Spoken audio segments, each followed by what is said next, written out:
In today's video, I'm going to talk you through the different sources of streams in your Spotify for Artists dashboard, and I'm specifically going to tell you my very favorite source of streams that I think set you up the best for long-term success. So without too much further ado, let's get into it.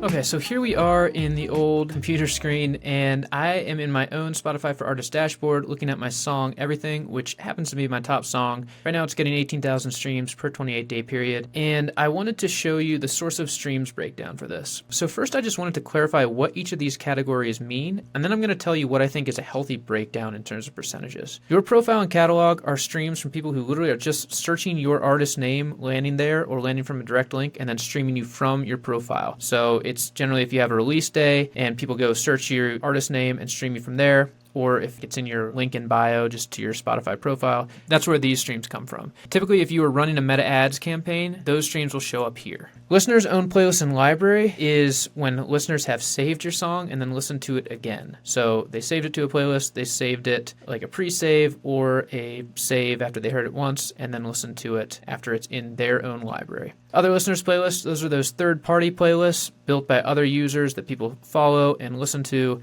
If you do a playlisting campaign, that would appear here. Spotify editorial and personalized editorial, those are the playlists that Spotify makes, whether it is like the one-off, like Rap Caviar, or the editorial stuff, where it's like this mix of editorial and algorithmic. That stuff appears here. 0% for me, sad.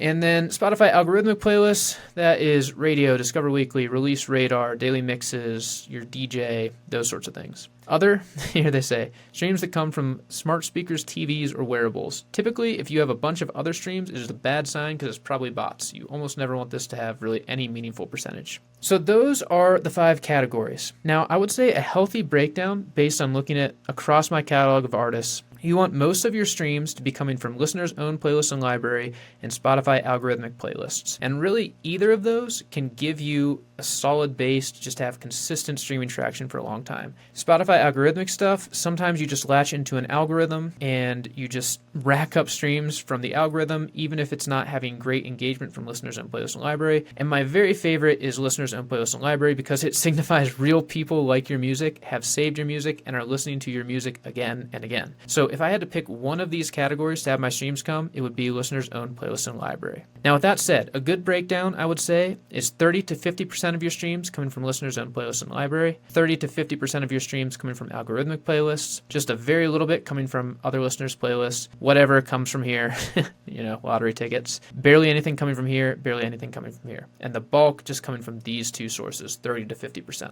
So you can see everything is relatively healthy. I would like to have a little bit more algorithmic traction. I'm hoping to build that up, but I like seeing my biggest category being listeners' own playlist and library. That is a good sign that people like the music and are listening to it again. So let's look at a few other songs just for points of comparison. I wanted to show you this song. It has 143,000 all-time streams. It came out a few years ago. But over the last 28 days, you can see it literally only has 3 streams. So what would happen to get a song up to over 100,000 streams and yet a few years later, only 1 stream roughly per week? And the answer is it was probably from other listeners' playlists. Now, it's hard to tell, literally 1 was from a editorial. That's actually crazy. And 2 were from this artist catalog. But almost certainly this is built up through third-party playlisting. Let's take a look at another artist. So here's a song that just came out a couple weeks ago, and it is up to 48,000 streams, but it has very low engagement stats. And so even though it is on track, like if these numbers held up for a year, it would be at 1 million streams. If we look at the source of streams, 92% of that is other listeners' playlists, barely anything else. And so almost certainly, as soon as this is taken off of other listeners' playlists, it's going to go back down to near zero, and probably in a couple years, if this artist doesn't do other sorts of promotion, this will probably end up in a similar spot to the song I just showed you, where it's just getting a couple of streams every week. Okay, here is a pretty crazy one. So this artist is approaching 1 million streams on this track, 748,000, and by far the vast majority of those streams have come from Spotify algorithmic playlists. 77% of those over the last 28 days are algorithmic. Just 17% are listeners' own playlist and library. So this is an example of a song that just took off in the algorithm, and it did fine with listeners. Like, people seemed to like it. but it was not driven by listeners. It was driven by the algorithm. So this is an example where the algorithm got some long-term traction and growth, and it worked out for this song. Just super interesting when you see a song just grow like this without a huge base from listeners. And then finally, here is a song from an artist that is just over 8 million streams, and you can see over the last 28 days, almost half, 49%, have come from listeners' own playlists and library, 31% are from algorithmic, just a little bit from other listeners' playlists, and 4% from this artist's catalog. This is what I would consider a very healthy stream breakdown, where this artist has a fan base that is always going to have a floor for the streaming numbers. There are always going to be people listening because they like the artist, they like the songs, they're going to stream it again. This artist is getting some solid algorithmic traction, and those are pretty much the two main drivers. So this is my favorite sort of breakdown of a song, when it is driven by the listener's own playlist and library, and you also have some algorithmic stuff going too. So that is how I look at these sorts of streams breakdowns, and what I like to see, what I'm afraid of seeing, and yeah, just how I parse the data.